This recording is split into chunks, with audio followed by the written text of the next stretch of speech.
تمام تعریفوں کا محور رب باری تعالیٰ کی ذات اور درود و سلام محمد و آل محمد کے لیے۔ اللہم صلی علی محمد و آل محمد۔ میں کچھ چیزوں کو واضح کروں گا بڑی تیزی کے ساتھ تاکہ بہت لمبی طولانی گفتگو نہ ہو۔ چاند محمد، ستارے صحابہ، سنت خلفاء، واہ صحابہ واہ، میں نوکر صحابہ دا۔ اس پہ بہت ہی مختصر سی گفتگو شیعہ سنی وہابیوں کے لیے۔ غور سے سنیے کہ چاند محمد، ستارے صحابہ، تم میرے کسی بھی صحابی کو اختیار کر لو، وہ ستاروں کی مانند ہے۔ میرے صحابہ میری جماعت والے ستاروں کی مانند ہیں۔ کسی ایک کو بھی اختیار کر لو گے تم فلاح پا جاؤ گے، فلاح پا جاؤ گے، فلاح پا جاؤ گے۔ تو یہ اتنی جھوٹی روایت ہے کہ اس روایت کا کوئی سر پیری نہیں ہے۔ جس بھی تابعی اور راوی سے نقل ہوئی بھی روایت ہے، اس کی وجہ دلیل کیا ہے کہ پہلی تو بات رسول کریم نبی اعظم علیہ الصلوۃ والسلام، صحیح مسلم کی روایت، امام نبوی کہ حذیفہ یمانی تم میرے رازدار صحابی ہو، میں تمہیں 12 منافق صحابہ کے نام دے کے جا رہا ہوں، ان کو یاد دہانی میں رکھنا، اور یہ تمہارے اور میرے درمیان راز رہے گا کہ ان کے نام کیا ہیں، ان کے نام کیا ہیں۔ 12 منافق صحابہ، یہ میرے اور تمہارے درمیان راز رہے گا کہ ان کے نام کیا ہیں، 12 منافق صحابہ۔ اور یہ کبھی جنت میں نہیں جائیں گے، یہ کبھی جنت میں نہیں جائیں گے، یہ کبھی جنت میں نہیں جائیں گے۔ کس سے کہا؟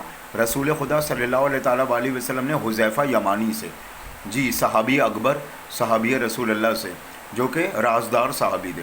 تو خود سوچئے کہ جب رسول اللہ منافق صحابہ کے لیے یہ بعید دے رہے ہیں کہ وہ جنت میں نہیں جا سکتے، تو رسول اللہ یہ کہیں گے، اپنی ہی قول و فعل سے تضاد کریں گے، قرآن کی آیتوں سے تضاد کریں گے، اپنے ہی قول اور فرمان سے، حدیث سے تضاد کریں گے۔ خود رسول کریم نبی اعظم علیہ الصلوۃ والسلام جو کہ معصوم اور طاہر ہیں کہ تم میرے صحابہ ستاروں کی مانند ہیں، تم ان میں سے کسی کو بھی اختیار کر لو، فلاح پا جاؤ گے، نجات پا جاؤ گے۔ یہ کیسے ہو سکتا ہے کہ ایک طرف رسول منافق صحابہ کے متعلق یہ کہہ رہے ہیں کہ حذیفہ یمانی، میں تمہیں 12 منافق صحابہ کے نام بتاتا ہوں، یہ میرے اور تمہارے درمیان راز رہے گا، تم اس کے نام کسی کو نہ بتانا، پر وہ 12 منافق صحابہ ہیں۔ تو عقل کی بات ہے نا کہ خود سوچے کہ رسول اللہ پھر یہ کہیں گے میرے کسی بھی صحابی کی اتباع کر لو، پیروی کر لو، کسی بھی صحابی کو اختیار کر لو، جبکہ منافق صحابہ کے متعلق رسول اللہ یہ کریں کہ وہ کبھی جنت میں نہیں جا سکتے۔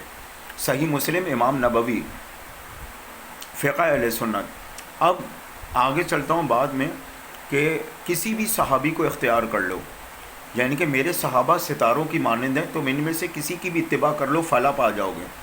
تو پھر جو صحابی عبداللہ ابن عباس کی طرح، اور راوی بھی اور صحابی بھی اور راوی بھی، یہ کہہ رہا ہو کہ متع سنت موقدہ ہے، ہائے ہائے ہائے، اور ایک اور صحابی جنہیں سواد اعظم کہہ رہے ہیں، وہ کہہ رہے ہیں میں متع کو منسوخ کر رہا ہوں کہ کہیں فحاشی پھیلنے کا خطرہ نہ ہو جائے۔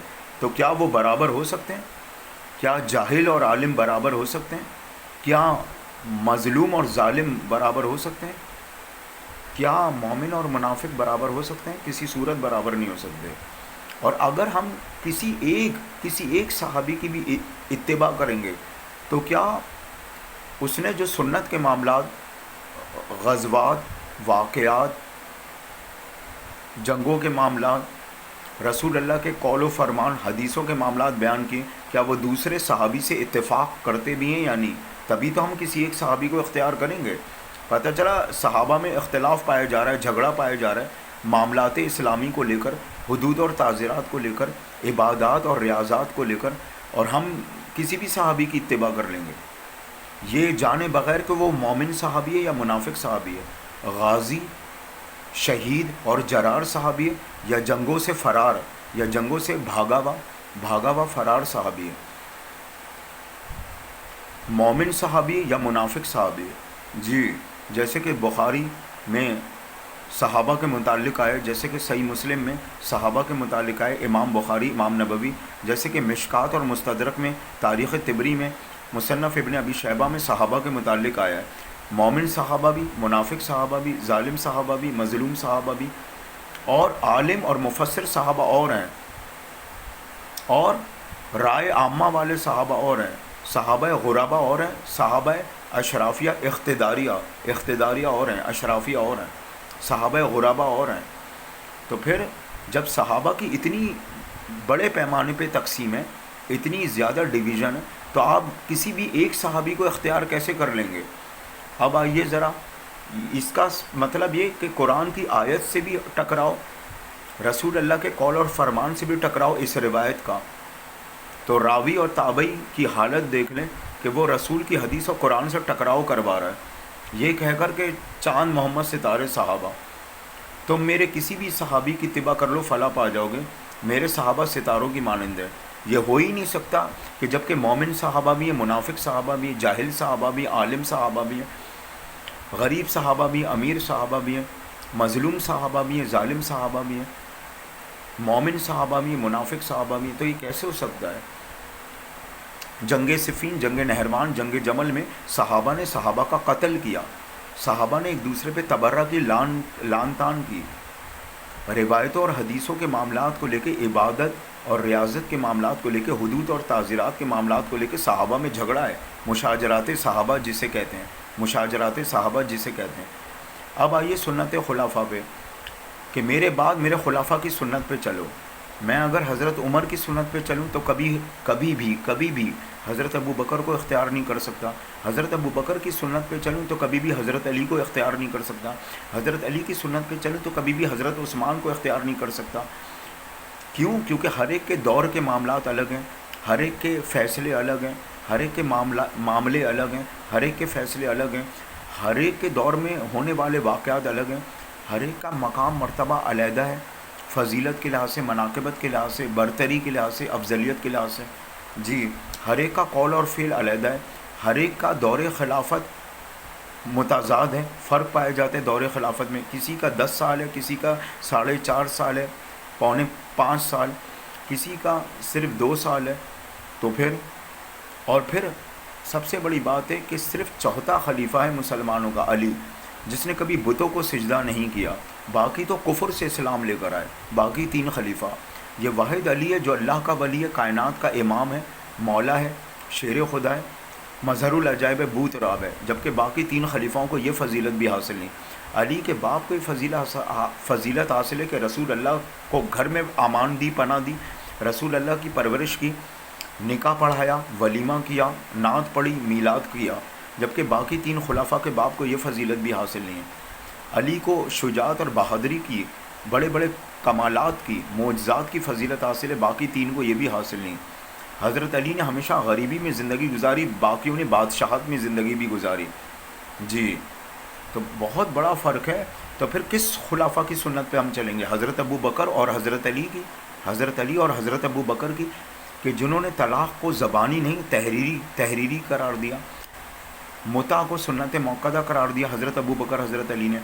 عورتیں قبرستان جایا کرتی تھیں، جی، حج تمدع ہوا کرتا تھا، جی، عورتیں اعتکاف میں بھی بیٹھتی تھیں مسجد میں، جی، حضرت ابو بکر، حضرت علی، جی، اور ہاتھ کھول کر نماز پڑھی حضرت ابو بکر اور حضرت علی نے۔ ٹھیک ہے، تو ہم کس کی اتباع کریں گے؟ سوال یہ، ہم کس کی اتباع کریں گے، کس کی اطاعت کریں گے، کس کی پیروی کریں گے؟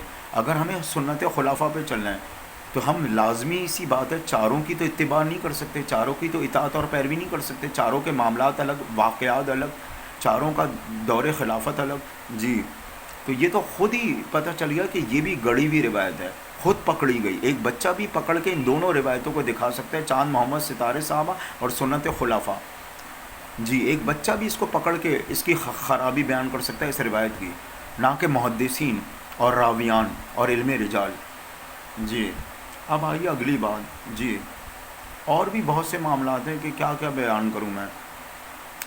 اور سب سے بڑی بات کہ واہ صحابہ واہ، تو واہ صحابہ واہ، آپ کو سعد بن ابی وقاص رضی اللہ تعالیٰ عنہ، ابو ذر غفاری رضی اللہ تعالیٰ عنہ، میثم تمار رضی اللہ تعالیٰ عنہ، عمار ابن یاسر رضی اللہ تعالیٰ عنہ، حجر ابن حدی رضی اللہ تعالیٰ عنہ، برا بن عاقب رضی اللہ تعالیٰ عنہ، سلمان فارسی رضی اللہ تعالیٰ عنہ، اور بھی بہت سے صحابہ، خباب بن ارت رضی اللہ تعالیٰ عنہ۔ تو ان کے وقتوں میں آپ کو واہ صحابہ واہ کے نعرے لگانا کیوں یاد نہیں آتے؟ اور پھر سب سے بڑی بات کہ آپ نے ضد اور ٹسل میں نعرہ نکال دیا، نعرے عمر یا فاروقی۔ ذرا جب مباہلہ کے میدان میں عیسائی نجران پادریوں کے مقابلے میں رسول اللہ کنہیں لے کے گئے؟ پنجے تنے پاک، یعنی کہ 4 اور کو لے کے گئے اپنے علاوہ، علی، فاطمہ، حسن، حسین، تو کیا وہاں صحابہ موجود تھے؟ رسول اللہ نے جب علم دیا تو کیا صحابی کو دیا یا حضرت علی کو دیا؟ اللہ کی منشا سے، اللہ کی رضا سے؟ جی بتائیے کہ مطلب کہاں غدیر میں کس کا تعارف کرائے کندھوں پہ سوار کر کے، من کن تو مولا فاضا علی المولا، صحابہ کا یا علی کا؟ دعوت ذوالشیرہ میں جب حضرت علی نے گواہی دی کہ لا الہ الا اللہ محمد الرسول اللہ، تو پلٹ کے رسول نے کہا کہ میں بھی اس بھرے مجلس سے گواہی دیتا ہوں، علی تو اللہ کا ولی ہے، وصی ہے، رسول اللہ گواہ اور شاہد ہے میری نبوت کا، وخلیفۃ بلا فصل، اور بغیر فاصلے کے جانشین اور وارث میرا خلیفہ ہے۔ تو دعوت ذوالشیرہ میں کون تھا؟ غدیر میں کون تھا؟ مباہلہ میں کون تھا؟ علم دیتے ہوئے کون تھا؟ وہ علی بن ابی طالبی کی تو ذات تھی، اور کس کی تھی؟ اور کائنات میں کون ہے جو ولی ہے؟ تو پھر واہ صحابہ واہ کی جب آپ بات کرتے تو اور صحابہ، صحابہ صفین، صحابہ کربلا، صحابہ جمل، صحابہ نہروان، صحابہ یرموک، صحابہ قادسیہ، صحابہ یمامہ، صحابہ خندق، صحابہ خیبر، ان کو بھی تو لے کر آئیں۔ صرف آپ جنگ بدر اور جنگ احد تک کیوں اٹکے رہتے ہیں؟ اب آئیے ذرا دوسری بات یہ، میں نوکر صحابہ دا، میں نوکر صحابہ دا، اس مسئلے کا حل عمر ابن خطاب رضی اللہ تعالیٰ عنہ نے کر دیا۔ وہ کیسے؟ وہ اس طرح کہ حضرت عمر کے پاس دوڑے دوڑے عبداللہ ابن عمر آئے، کہنے لگے میں حسن مجتبیٰ کے ساتھ کھیل رہا تھا کہ حسن مجتبیٰ نے مجھ سے کہا کہ اے میرے نوکر، تو مجھے غصہ آیا، میں نے پلٹ کے کہا کہ حسن مجتبیٰ سے عبداللہ ابن عمر کے الفاظ کہ آپ نے مجھے اپنا نوکر کہا۔ تو اتنا برا لگا، اتنا برا لگا، تو امام حسن مجتبیٰ نے کہا ہاں میں نے تمہیں اپنا نوکر کہا۔ بس یہ بات کرنا ہی تھی کہ عبداللہ ابن عمر اپنے باپ کے پاس آ گئے۔ کس کے پاس آ گئے؟ اپنے باپ کے پاس، اور حضرت عمر سے شکایت کی امام حسن مجتبیٰ علیہ السلام کی کہ میں حسن کے ساتھ کھیل رہا تھا کہ حسن نے مجھ سے کہا میرے نوکر، میرے نوکر کہہ کے مجھے مخاطب کیا، مجھے بڑا برا لگا، آپ حسن کو بلائیے اور اسے سزا دیجیے۔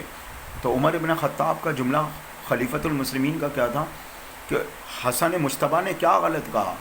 عبداللہ ابن عمر، تو عبداللہ ابن عمر سے کہا مخاطب کر کے، عبداللہ تو حسن کا نوکر، میں اس کے باپ علی کا نوکر، آپ کہتے ہیں میں نوکر صحابہ دا، میں نوکر صحابہ دا۔ تو حضرت عمر نے تو یہ کہہ دیا کہ عبداللہ، یعنی کہ عبداللہ ابن عمر سے مخاطب ہو کے، عبداللہ تو حسن مجتبیٰ کا نوکر، میں اس کے باپ علی کا نوکر، جاؤ جا کے رقعہ لکھوا کے لے آؤ، میں قبر کے سنارے رکھ دوں گا جب مجھے دفنانا، تاکہ میری بخشش و شفاعت ہو جائے۔ پلٹ کے عبداللہ ابن عمر نے کہا میں اتنی بڑی سعادت سے محروم ہو جاؤں اور آپ کے لیے رقعہ لکھ کے لے آؤں تاکہ آپ کی بخشش شفاعت ہو جائے اور میں اس سے محروم ہو جاؤں، میں وہ رقعہ آپ کو نہیں دوں گا۔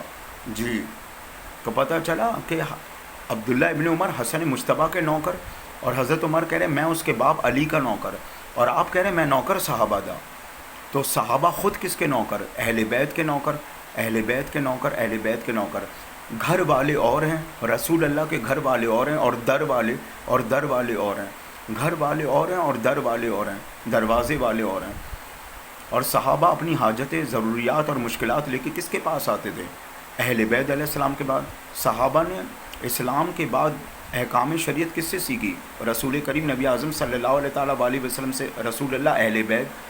صحابہ نے سنت کس کی اختیار کی؟ شیخین کی یا رسول اللہ کی؟ رسول اللہ اہل بیت، محمد و آل محمد۔ تو میں نوکر صحابہ دا، میں نوکر صحابہ دا، تو حضرت عمر خود کس کے نوکر؟ حضرت علی کے نوکر بقول حضرت عمر کے۔ اور حضرت عمر کا بیٹا عبداللہ ابن عمر، خود حضرت عمر نے کہا عبداللہ تو حسن کا نوکر، میں اس کے باپ علی کا نوکر۔ تو وہ تو اہل بیت کا نوکر کہہ رہے ہیں اپنے آپ کو، اور آپ کہہ رہے ہیں ہم صحابہ کے نوکر، میں نوکر صحابہ دا، میں نوکر صحابہ دا۔ بس اتنا ہی آج کے لیے کافی ہے، پھر اگلی گفتگو کروں گا۔ سلام آخر۔